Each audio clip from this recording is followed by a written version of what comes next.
Dans la chaleur étouffante de ce mois d'août 1572, Paris suffoque sous un ciel sans nuages.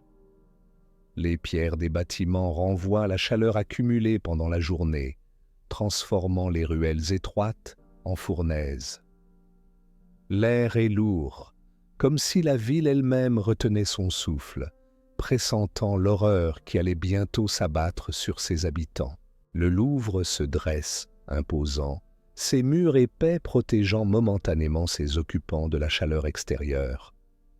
Dans ses couloirs sinueux, des ombres se déplacent furtivement. Des chuchotements résonnent contre les murs, disparaissant aussitôt dans l'obscurité. La cour de France est en ébullition, mais pas seulement à cause de la saison estivale. Une tension invisible, palpable, s'est installée dans chaque recoin du palais royal. Catherine de Médicis, la reine-mère, se tient droite devant la fenêtre de ses appartements. Son visage, marqué par les années et les intrigues politiques, ne trahit aucune émotion. Ses yeux sombres scrutent l'horizon, comme si elle pouvait déjà voir les événements qui allaient se dérouler dans les heures à venir. Sa respiration est calme, mesurée, contrastant avec le tumulte qui agite son esprit. « Tout est prêt, Votre Majesté » murmure une voix derrière elle. Catherine ne se retourne pas immédiatement. Elle continue à fixer le paysage urbain qui s'étend au-delà des murs du palais. Les toits de Paris semblent former une mer agitée de tuiles et d'ardoises, parsemée çà et là de clochers qui s'élèvent vers le ciel, comme des phares dans la nuit. C'est une ville qu'elle a appris à aimer, à craindre et à manipuler. « Et mon fils ?» demande-t-elle enfin, sa voix à peine audible. Le roi Charles est préoccupé, il hésite encore. Un sourire fugace traverse le visage de Catherine. L'hésitation de son fils n'est pas une surprise. Malgré ses 22 ans, Charles IX est un homme tourmenté, facilement influençable. Un roi qui règne sans véritablement gouverner. Un instrument parfait pour les ambitions d'une mère déterminée à préserver le pouvoir des Valois à tout prix. « Faites venir le duc de Guise » ordonne-t-elle, se tournant finalement vers son interlocuteur. Le messager s'incline et disparaît, laissant Catherine seule avec ses pensées. Elle s'approche lentement d'une table sur laquelle est posée une carte de Paris. Ses doigts fins, ornés de bagues précieuses, tracent les contours des quartiers de la capitale. Elle s'arrête sur certains points, hochant la tête comme pour confirmer un plan longuement mûri. À quelques rues de là, dans le quartier de Saint-Germain-l'Auxerrois, les festivités battent leur plein. Le mariage de Marguerite de Valois, sœur du roi, avec Henri de Navarre, chef protestant, est célébré depuis plusieurs jours. Un mariage politique censé sceller la réconciliation entre catholiques et protestants après des années de guerre civile. Un symbole d'unité et de paix dans un royaume déchiré par les conflits religieux. Les rues sont ornées de guirlandes colorées, les tavernes débordent de buveurs joyeux, et la musique résonne jusqu'aux premières heures de la nuit. L'odeur du vin se mêle à celle des viandes rôties et des épices exotiques. Les Parisiens, épuisés par les tensions constantes, se laissent aller à la liesse générale, savourant ce moment de répit. Mais derrière cette façade festive, l'inquiétude persiste. Les protestants, venus en nombre pour assister au mariage de leur chef, ne peuvent s'empêcher de remarquer les regards hostiles de certains habitants. Des rumeurs circulent, des mots glissés à l'oreille dans un coin sombre d'une taverne, des portes qui se ferment brusquement à leur passage. Paris n'a jamais été une ville accueillante pour les Huguenots, et malgré les assurances royales, beaucoup craignent un piège. Gaspard de Coligny, amiral de France et chef militaire des protestants, ne partage pas ces craintes. À 63 ans, cet homme austère et déterminé a survécu à 3 guerres civiles. Il croit sincèrement à la possibilité d'une paix durable, d'une coexistence entre les 2 religions. Plus encore, il a réussi à gagner la confiance du jeune roi Charles, influençant sa politique étrangère et intérieure. Une influence qui n'a pas échappé à Catherine de Médicis et qui a alimenté sa méfiance. 4 jours avant cette nuit fatidique, alors qu'il quittait le Louvre après un conseil royal, Coligny avait été victime d'une tentative d'assassinat. Une arquebusade tirée depuis la fenêtre d'une maison appartenant à un proche des Guises l'avait blessé au bras et à la main.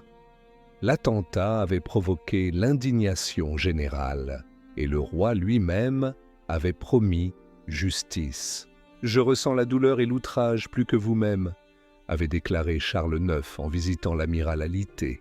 « Je jure de punir les coupables avec la plus grande sévérité. » Des paroles royales qui avaient rassuré les protestants, des paroles qui, sans qu'ils le sachent, allaient sceller leur destin.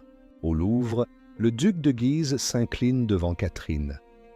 Henri Ier de Lorraine, duc de Guise, est un homme dans la force de l'âge. Grand, élégant, le visage barré d'une cicatrice gagnée au combat qui lui a valu le surnom de balafré, il dégage une aura de puissance et de détermination. Chef de la faction ultra-catholique, il nourrit une haine profonde envers les protestants en général, et Coligny en particulier, qu'il tient pour responsable de l'assassinat de son père. « Votre Majesté m'a fait demander, » dit-il, son regard croisant celui de la reine-mère sans ciller. Catherine l'observe un moment en silence, évaluant l'homme qui se tient devant elle. Elle n'a jamais fait totalement confiance aux Guises, trop puissants, trop ambitieux. Mais dans la partie d'échecs politiques qu'elle joue, ils sont des alliés précieux contre la menace protestante. « Monsieur le duc, » commence-t-elle, choisissant soigneusement ses mots, « l'heure est venue de protéger le trône et la foi.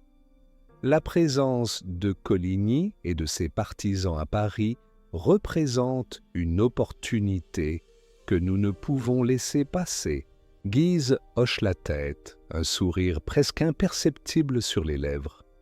Il attendait ce moment depuis longtemps. « Tout est prêt, madame. Les milices parisiennes sont à nos ordres, les portes de la ville seront fermées, et nous avons identifié les logements de tous les principaux chefs huguenots. »« Bien, » répond Catherine. « Le signal sera donné cette nuit au son de la cloche de Saint-Germain-l'Auxerrois. D'abord Coligny, puis les autres. Aucun ne doit s'échapper. »« Et le roi ?» demande prudemment Guise. Le visage de Catherine se durcit. « Laissez-moi m'occuper de mon fils. Il comprendra que c'est pour son bien et celui du royaume. » Dans une chambre adjacente, le roi Charles IX fait les 100 pas. Son corps mince et nerveux semble incapable de rester immobile. Ses mains tremblent légèrement et son regard fiévreux trahit son agitation intérieure. Depuis l'attentat contre Coligny, il est en proie à des émotions contradictoires. Colère contre les responsables, inquiétude pour l'amiral qu'il a appris à respecter, peur des conséquences politiques. Catherine entre sans s'annoncer, observant un moment son fils avant de parler. « Charles, » dit-elle doucement, utilisant son prénom plutôt que son titre, rappelant ainsi le lien maternel qui les unit. « Nous devons parler ?» Le roi s'arrête brusquement, comme surpris par cette interruption. « Mère !» répond-il simplement, attendant la suite. Catherine s'approche, posant une main sur le bras de son fils. « J'ai reçu des informations troublantes. Les protestants préparent un soulèvement. Ils comptent profiter de leur présence à Paris pour s'emparer du pouvoir, peut-être même attenter à votre vie. Charles la regarde avec incrédulité. Coligny? Impossible. Il m'est loyal. Loyal à sa cause avant tout, corrige Catherine. L'attentat contre lui n'était qu'un prétexte pour justifier leur révolte. Ils accusent les Guises, puis la cour, puis vous-même. Déjà, leurs hommes s'arment dans toute la ville. « Qui vous a informé ?» demande le roi, son visage trahissant son doute. « Des sources sûres, mon fils, des témoins qui ont entendu leur plan. Nous devons agir cette nuit ou demain, il sera trop tard. » Catherine observe le combat intérieur qui se livre dans l'esprit de son fils. Elle connaît ses faiblesses, ses peurs, ses colères soudaines. Elle sait exactement quels leviers actionner pour le faire basculer. « Si vous hésitez, ajoute-t-elle, si vous laissez cette menace grandir, c'est la couronne même qui sera en péril. Rappelez-vous votre devoir envers Dieu et le royaume. » Les heures suivantes sont un tourbillon frénétique d'ordres chuchotés, de messagers discrets, de préparatifs silencieux. Dans les quartiers populaires de Paris, des hommes armés se rassemblent, attendant le signal. Des listes circulent, identifiant les maisons où logent les protestants. Des signes distinctifs, des croix blanches sur les chapeaux, des brassards sont distribués aux catholiques pour éviter toute confusion pendant les événements à venir. Pendant ce temps, ignorant le danger qui les menace, les protestants se préparent à passer une nuit tranquille. Certains, il est vrai, s'inquiètent des rumeurs qui circulent, des mouvements inhabituels observés dans certains quartiers. Quelques-uns suggèrent même de quitter la ville, mais la plupart, rassurés par la présence de leur chef et la protection supposée du roi, restent. Coligny lui-même, alité dans sa demeure de la rue de Béthisy, relit des dépêches apportées plus tôt dans la journée. Malgré sa blessure, il continue à gérer les affaires protestantes, à planifier l'avenir. Son esprit est tourné vers la possibilité d'une alliance avec les Pays-Bas contre l'Espagne, une politique qu'il a longuement défendue auprès du roi. Une politique que Catherine, soucieuse de maintenir de bonnes relations avec la puissante monarchie espagnole, a toujours combattue. À ses côtés, son gendre Téligny et quelques fidèles discutent à voix basse des événements récents. L'atmosphère est tendue, mais confiante. Après tout, le roi lui-même a promis justice pour l'attentat. « L'heure est tardive », dit finalement Coligny, repliant soigneusement les documents. « Retirons-nous. Demain, nous rencontrerons à nouveau Sa Majesté pour discuter de ses affaires. Demain. Un mot chargé d'espoir et de projet. Un demain qui, pour beaucoup, ne viendrait jamais. » Au Louvre, dans la chambre du Conseil, Charles IX est assis, immobile, le regard fixé sur un point invisible. Autour de lui, sa mère, son frère le duc d'Anjou et quelques conseillers attendent sa décision. L'air est lourd, oppressant. Personne n'ose rompre le silence. Finalement, le roi se lève brusquement, son visage torturé par l'indécision. « Non, » dit-il soudainement. « Je ne peux pas ordonner la mort de tant d'hommes, des sujets qui me font confiance, qui sont venus à Paris sur ma parole. » Catherine s'approche de son fils, son visage impassible masquant sa détermination. « Charles, » murmure-t-elle, « il ne s'agit pas de simples sujets. Ce sont des hérétiques, des rebelles qui menacent votre trône. Si vous ne frappez pas maintenant, c'est eux qui vous frapperont demain. » Le jeune roi secoue la tête, comme pour chasser les paroles de sa mère.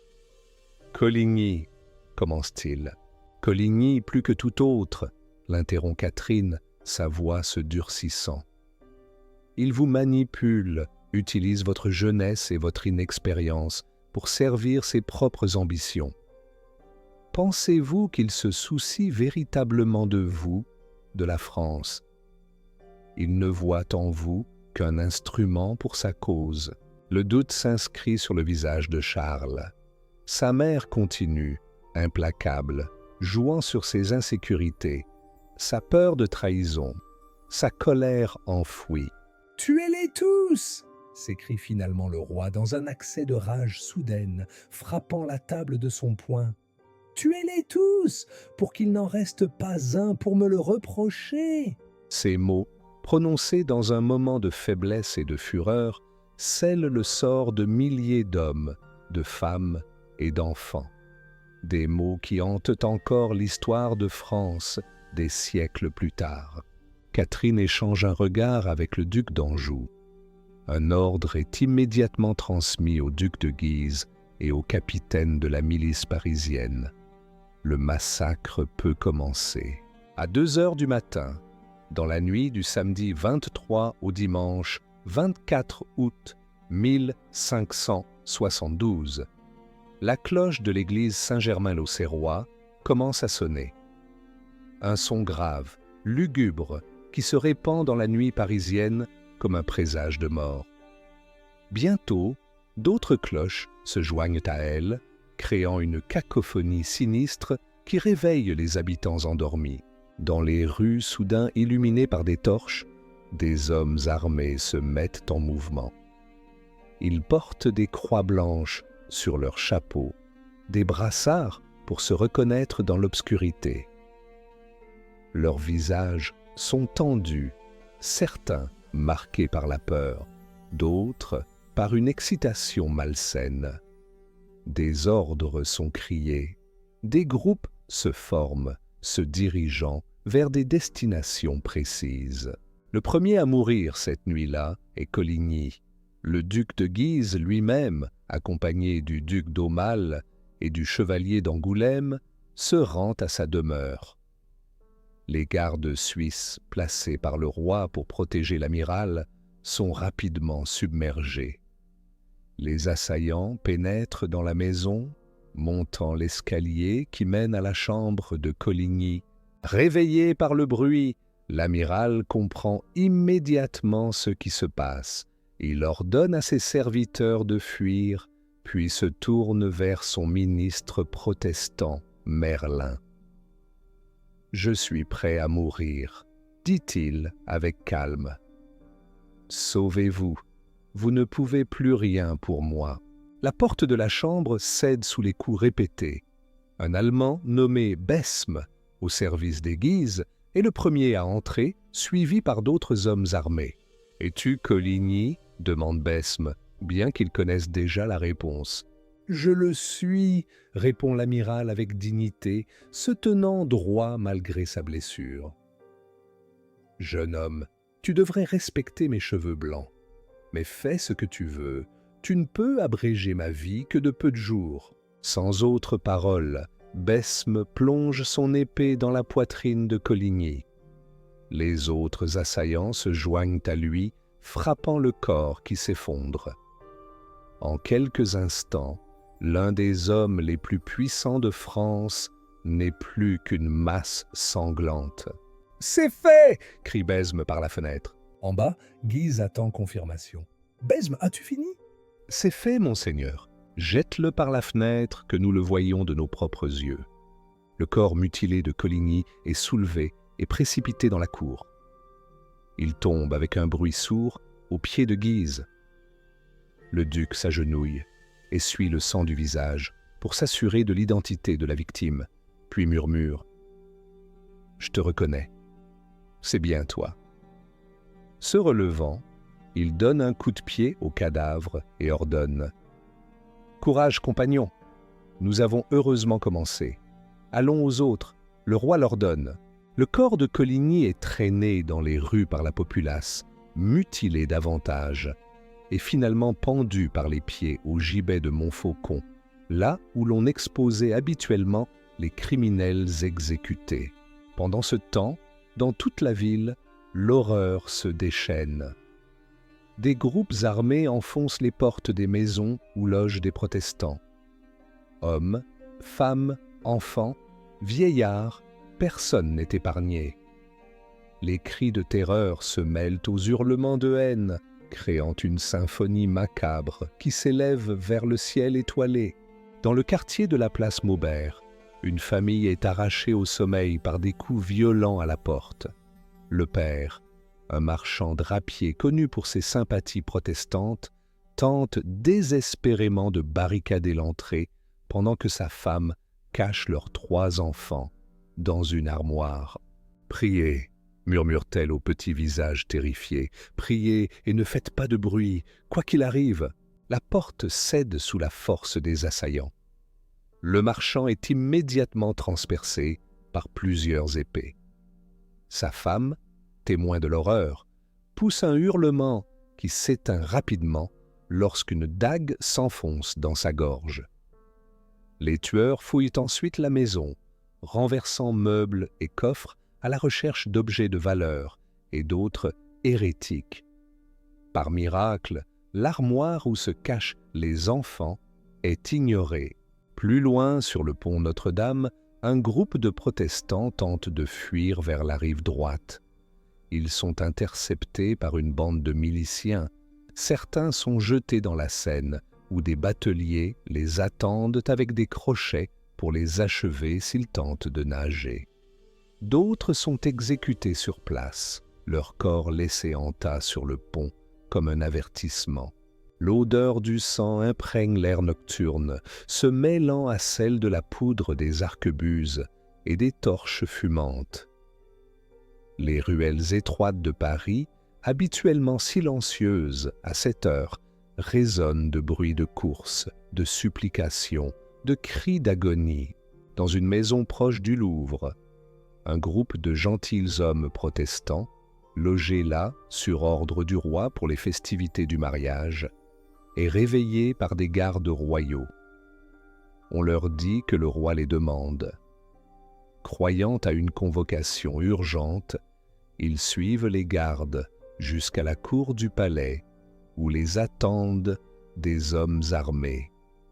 L'un après l'autre, ils sont abattus, leurs corps entassés dans un coin de la cour. À l'intérieur du palais, Henri de Navarre et le prince de Condé, les 2 plus éminents chefs protestants, sont épargnés uniquement en raison de leur rang royal. Conduits devant Charles IX, on leur laisse le choix entre la conversion au catholicisme ou la mort. « La messe ou la mort !» hurle le roi, son visage déformé par une rage presque démente. « Choisissez maintenant. » Face à cette menace directe, Henri de Navarre, pragmatique, accepte de se convertir, une décision qu'il reniera dès qu'il sera en sécurité, loin de Paris. Condé, plus inflexible, résiste d'abord, avant de céder également sous la pression constante. Dans les appartements royaux, Catherine de Médicis observe les événements avec un détachement calculé. Elle a obtenu ce qu'elle voulait, l'élimination de la menace protestante, la neutralisation de l'influence de Coligny sur son fils, la réaffirmation de son propre pouvoir. Le prix des milliers de vies, la réputation internationale de la France, la stabilité du royaume lui semblent acceptables. À l'aube, alors que les premières lueurs du jour éclairent la ville, l'horreur de la nuit apparaît dans toute son ampleur. Des corps jonchent les rues, certains nus, dépouillés de leurs vêtements et possessions. Du sang coule dans les caniveaux, formant des ruisseaux écarlates qui se déversent dans la Seine. La rivière elle-même charrie des cadavres, certains flottant face contre l'eau, d'autres s'accrochant encore désespérément à des débris. Les tueries continuent tout au long de la journée du dimanche, puis les jours suivants, bien qu'avec une intensité décroissante. La folie meurtrière s'étend au-delà de Paris, atteignant d'autres villes du royaume où des massacres similaires ont lieu: Lyon, Bordeaux, Toulouse, Orléans. Partout, le même scénario se répète, la même horreur se déploie.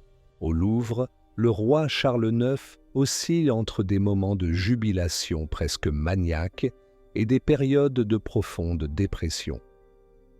Selon certains témoignages, il aurait lui-même tiré avec une arquebuse depuis une fenêtre du palais sur des protestants qui tentaient de traverser la Seine. « Tuez-les! Tuez-les tous !» aurait-il crié, comme possédé par un démon de violence.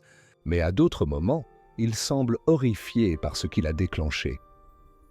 Des cauchemars troublent son sommeil, des visions de corps ensanglantés le hantent, même éveillé. « Que de sang, que de meurtre !» murmure-t-il à son médecin. Ambroise Paré, un protestant épargné en raison de son utilité à la cour. « Ah, mon Dieu, pardonnez-moi et ayez pitié de moi, je ne sais plus où j'en suis, tant je me sens agité et troublé. » Le mardi 26 août, 3 jours après le début du massacre, le roi se présente devant le Parlement de Paris pour assumer officiellement la responsabilité des événements.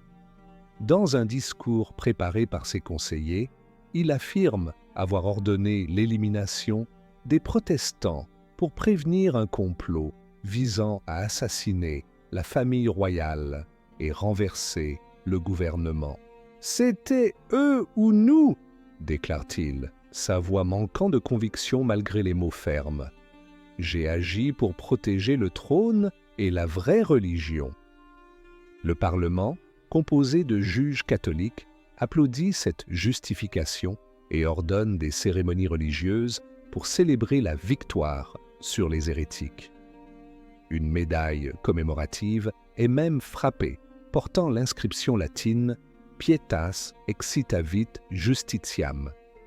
La piété a éveillé la justice. Dans les jours et les semaines qui suivent, le bilan humain du massacre devient de plus en plus clair. À Paris seul, on estime qu'entre 2000 et 3000 protestants ont été tués. Dans tout le royaume, le nombre de victimes pourrait atteindre 10 000, voire plus. Des familles entières ont été décimées, des communautés protestantes anéanties. La nouvelle du massacre se répand rapidement à travers l'Europe, provoquant l'horreur dans les pays protestants et une satisfaction à peine dissimulée dans les États catholiques. À Rome, le pape Grégoire XIII ordonne un Te Deum et fait frapper une médaille célébrant l'événement. À Madrid, le roi Philippe II d'Espagne, farouche défenseur du catholicisme, aurait ri ouvertement pour la première fois de sa vie en apprenant la nouvelle.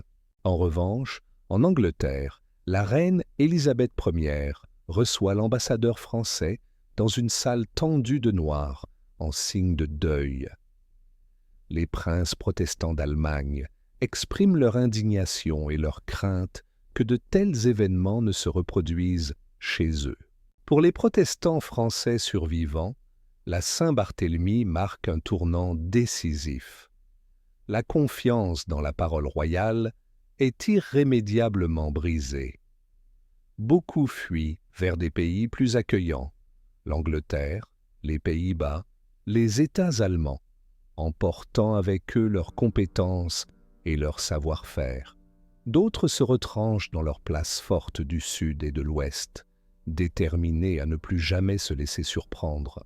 Une 4e guerre de religion éclate bientôt, puis une 5e, une 6e. Le cycle de violence que Catherine de Médicis avait espéré briser par un coup décisif ne fait que s'amplifier, entraînant la France dans des décennies supplémentaires de conflits civils. Quant au roi Charles IX, il ne survit pas longtemps au massacre qu'il a ordonné dans un moment de faiblesse. Sa santé, déjà fragile, se détériore rapidement dans les mois suivants. Des saignements inexpliqués, peut-être dus à une tuberculose, le laissent affaibli et fiévreux. Les rumeurs d'empoisonnement circulent, certains accusant même sa mère, Catherine. Sur son lit de mort, en mai 1574, moins de 2 ans après la Saint-Barthélemy, Charles est tourmenté par des visions des horreurs qu'il a permises. « Que de sang, que de meurtre !» répète-t-il dans son délire. « Ah, nourrice, mamie, que de sang et de meurtre, que j'ai suivi un méchant conseil. Ô mon Dieu, pardonnez-les-moi. » Il meurt à 23 ans, sans héritier direct, laissant le trône à son frère Henri, duc d'Anjou, qui devient Henri III. Un roi qui hérite d'un royaume profondément divisé, traumatisé, où la méfiance est devenue la norme et la violence politique un mode de gouvernement accepté.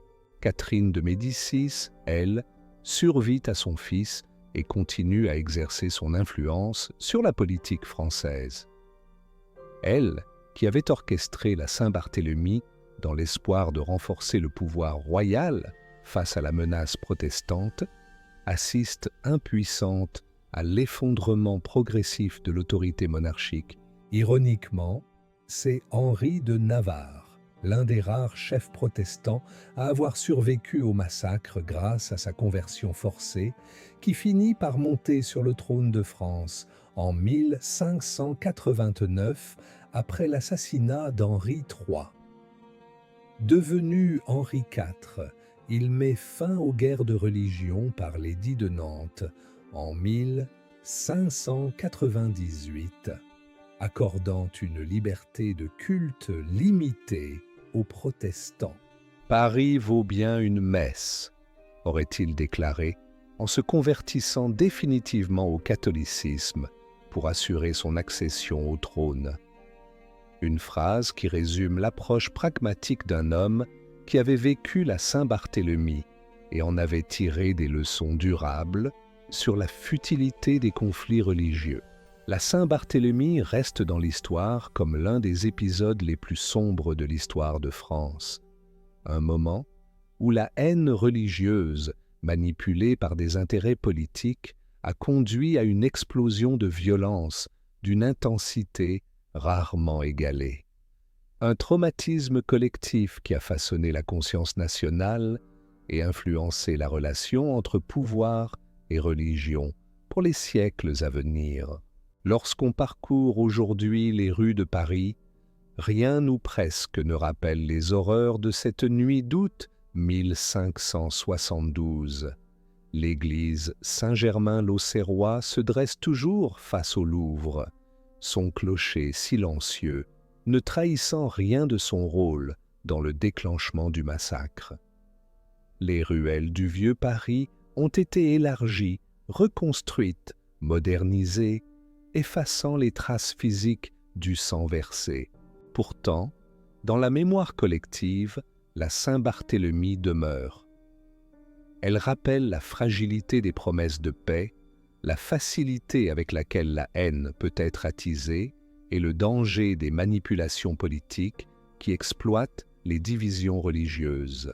Dans les dernières années de sa vie, Catherine de Médicis aurait été hantée par des cauchemars où les victimes de la Saint-Barthélemy venaient lui demander des comptes. Selon certains récits, elle aurait même consulté des astrologues et des voyants pour apaiser ses craintes d'une punition divine. Elle meurt en janvier 1589, à l'âge de 70 ans, isolée, crainte mais rarement aimée, emportant dans sa tombe les secrets et les motivations profondes qui l'avaient conduite à orchestrer l'un des massacres les plus infâmes de l'histoire européenne. Greater than, le souvenir de la Saint-Barthélemy ne s'est jamais véritablement effacé de la conscience française. Pendant des siècles, catholiques et protestants en ont fait des lectures diamétralement opposées. Pour les uns, il s'agissait d'une intervention divine destinée à purger le royaume de l'hérésie.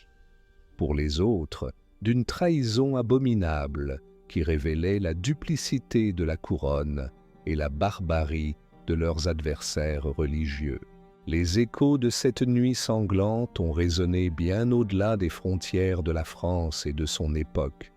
Ils ont alimenté la méfiance des protestants envers les pouvoirs catholiques à travers toute l'Europe. Ils ont justifié des politiques de séparation strictes entre communautés religieuses. Ils ont nourri une littérature de martyrologie protestante qui a façonné l'identité huguenote pendant des générations. Dans les ruelles sombres du Paris moderne, par les nuits d'août particulièrement chaudes et oppressantes, certains disent pouvoir encore entendre l'écho lointain des cris, le murmure des prières désespérées, le tintement sinistre des cloches annonçant la mort.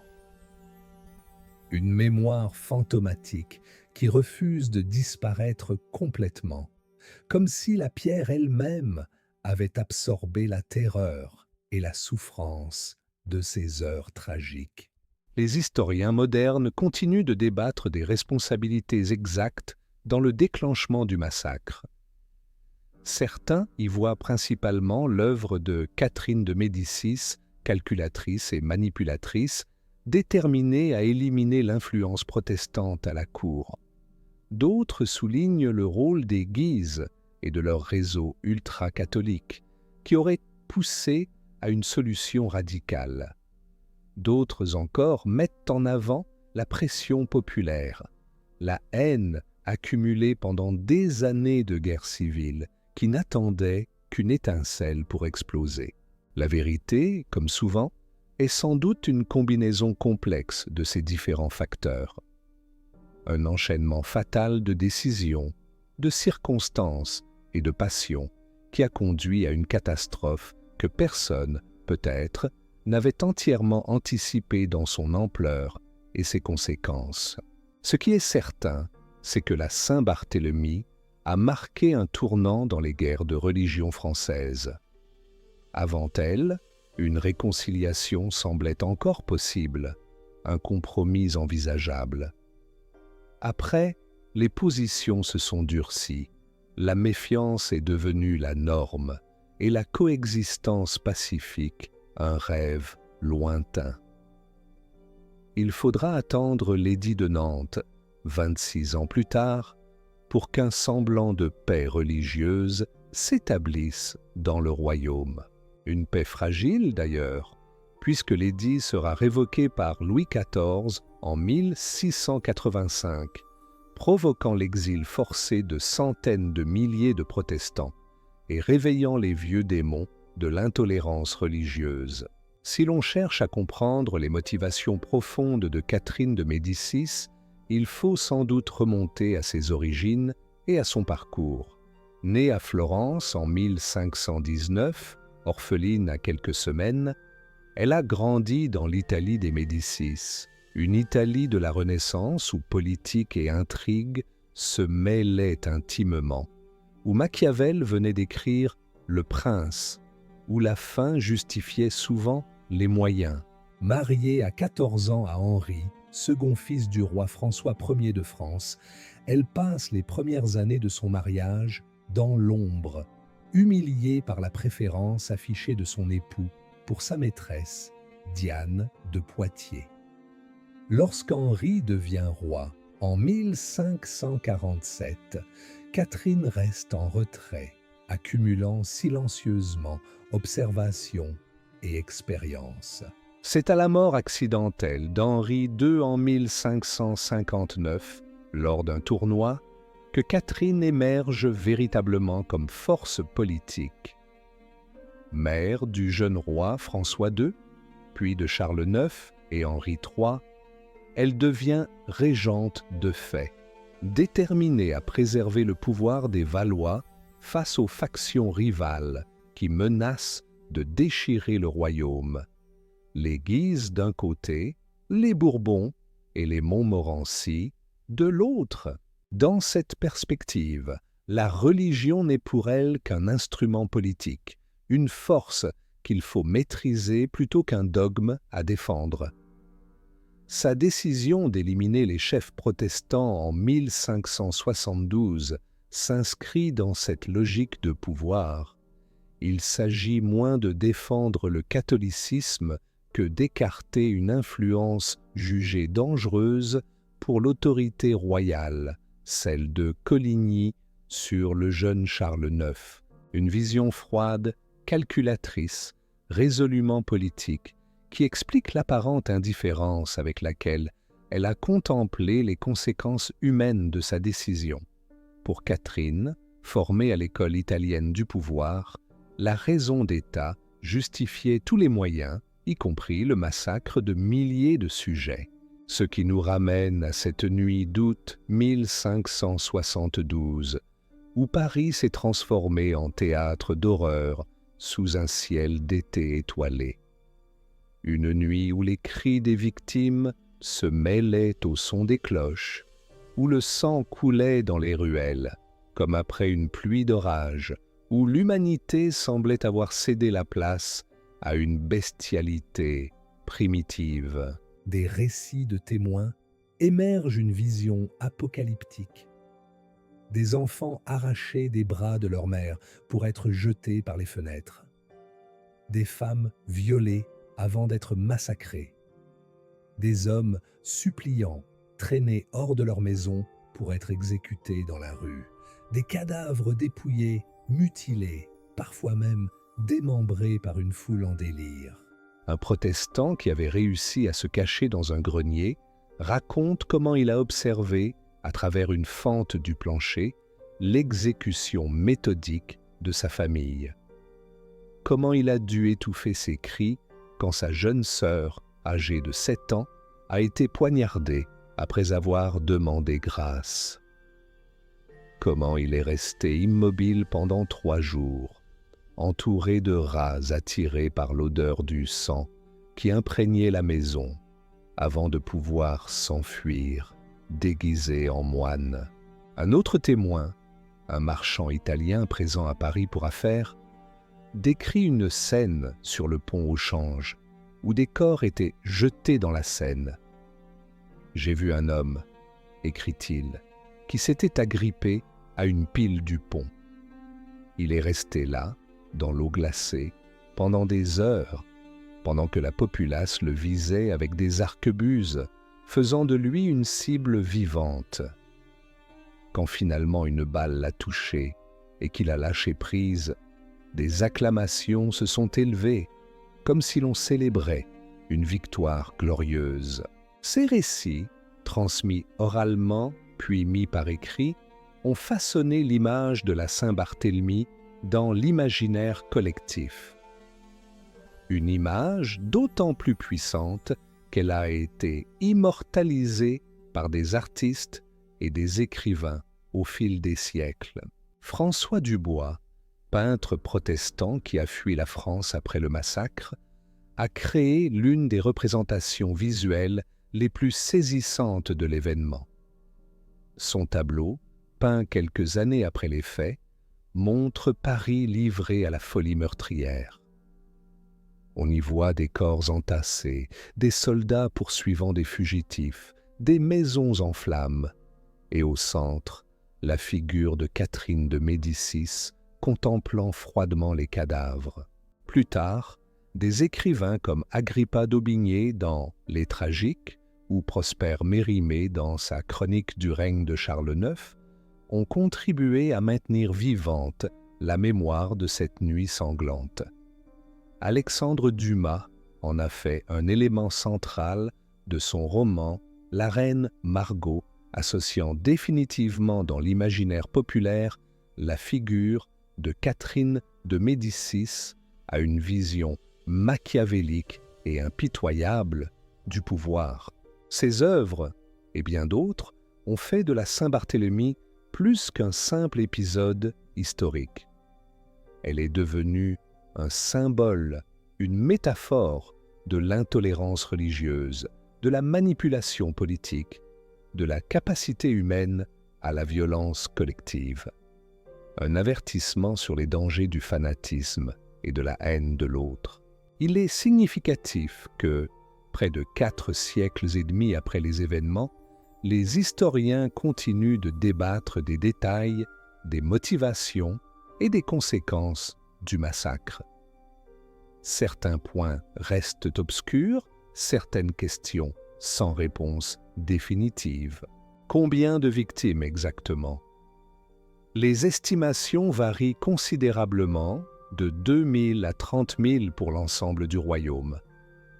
La vérité se situe probablement entre ces extrêmes, mais l'absence de registre précis rend toute certitude impossible. Le massacre était-il planifié longtemps à l'avance, comme une sorte de piège tendu aux protestants attirés à Paris sous prétexte de mariage royal? Ou s'agit-il d'une décision prise dans l'urgence, après l'attentat contre Coligny, quand la crainte d'une riposte protestante a poussé Catherine à une action préventive? Les deux thèses ont leurs défenseurs. Quel fut exactement le rôle de Charles IX, un roi manipulé par sa mère et qui a cédé sous la pression? Ou un complice actif qui a saisi l'occasion de se débarrasser d'une influence gênante? Les témoignages contradictoires laissent place à différentes interprétations. Ces incertitudes alimentent la fascination continue pour cet épisode tragique qui semble contenir en germe tant de thèmes universels, le pouvoir et ses abus, la religion comme instrument politique, la fragilité de la paix civile, la contagion de la violence collective.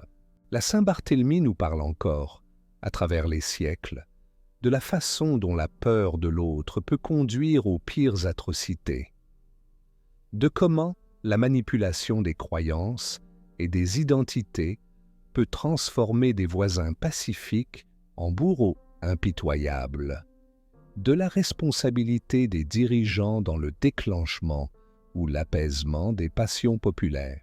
Elle nous rappelle aussi la résilience des communautés face à la persécution. Car malgré l'ampleur du massacre, le protestantisme français n'a pas disparu.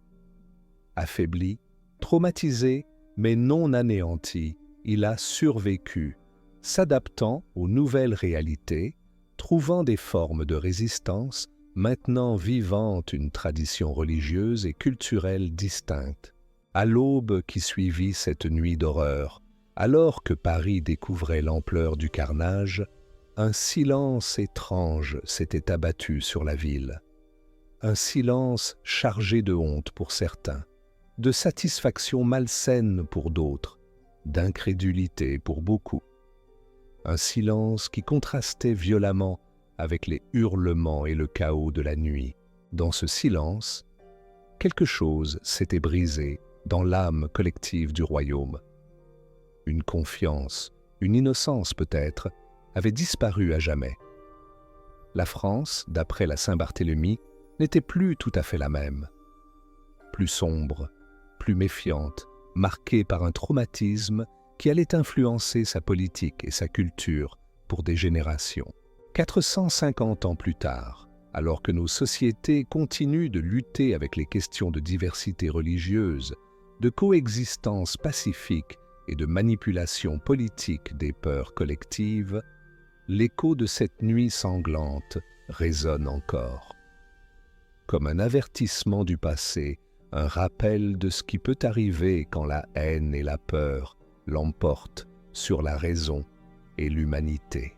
Car si la Saint-Barthélemy appartient à une époque révolue, les mécanismes qui l'ont rendue possible, la déshumanisation de l'autre, l'exploitation politique des différences religieuses, la peur utilisée comme instrument de pouvoir, restent tristement actuels. En ce sens, se souvenir de la Saint-Barthélemy, comprendre ses causes et ses conséquences, n'est pas simplement un exercice historique. C'est une façon de rester vigilant face aux signes avant-coureurs de l'intolérance et de la violence collective, de reconnaître dans notre présent les échos d'un passé que nous ne voudrions pas voir se répéter. La cloche de Saint-Germain-l'Auxerrois sonne toujours, chaque jour, marquant les heures pour les Parisiens et les touristes qui traversent la place du Louvre. Une cloche restaurée, différente de celle qui donna le signal du massacre en cette nuit d'août 1572. Mais son timbre porte peut-être encore, pour ceux qui savent écouter, l'écho lointain d'une nuit où Paris s'est abandonné à ses démons. Et dans les pierres des vieux bâtiments, dans les ruelles qui ont survécu aux siècles et aux reconstructions, quelque chose demeure de cette nuit terrible. Une mémoire silencieuse, presque effacée, mais jamais complètement disparue, comme ces taches de sang que Lady Macbeth ne pouvait faire disparaître de ses mains. Ici coulait le sang, ici tombaient les corps, ici pleuraient les mères. Pourrait-on dire en parcourant ces lieux chargés d'histoire? Des lieux ordinaires aujourd'hui, boutiques, restaurants, appartements, qui furent un jour le théâtre d'une tragédie aux dimensions presque mythiques. La Saint-Barthélemy nous rappelle finalement la fragilité de ce que nous appelons civilisation. Comment, en quelques heures, les conventions sociales, les lois, les principes moraux peuvent s'effondrer, laissant place à une violence primitive que nous préférons croire enfouie à jamais sous des siècles de progrès et d'humanisme. Une fragilité qui doit nous inciter à la vigilance, à la protection active des valeurs de tolérance et de respect mutuel qui seules peuvent prévenir le retour des heures sombres. Car si l'histoire ne se répète jamais exactement, elle nous montre des schémas récurrents dont nous devons tirer les leçons. En cette nuit d'août 1572, Paris a vécu l'une de ses heures les plus sombres. Une nuit de sang et de terreur qui a laissé des cicatrices durables dans la conscience nationale. Une nuit dont l'ombre s'étend jusqu'à nous comme un avertissement des abîmes de cruauté où peuvent conduire la haine religieuse et la manipulation politique. Mais l'histoire de la Saint-Barthélemy est aussi, paradoxalement, une histoire de survie et de résilience, de comment, face à l'horreur absolue, des hommes et des femmes ont trouvé la force de continuer, de reconstruire, de préserver leur foi et leur identité. C'est peut-être là, dans cette capacité humaine, à surmonter les traumatismes les plus profonds, à rebâtir sur les ruines, à maintenir vivante la mémoire, sans se laisser consumer par la haine, que réside la véritable leçon de ce tragique épisode. Une leçon d'espoir finalement, au cœur même de l'une des pages les plus sombres de l'histoire de France.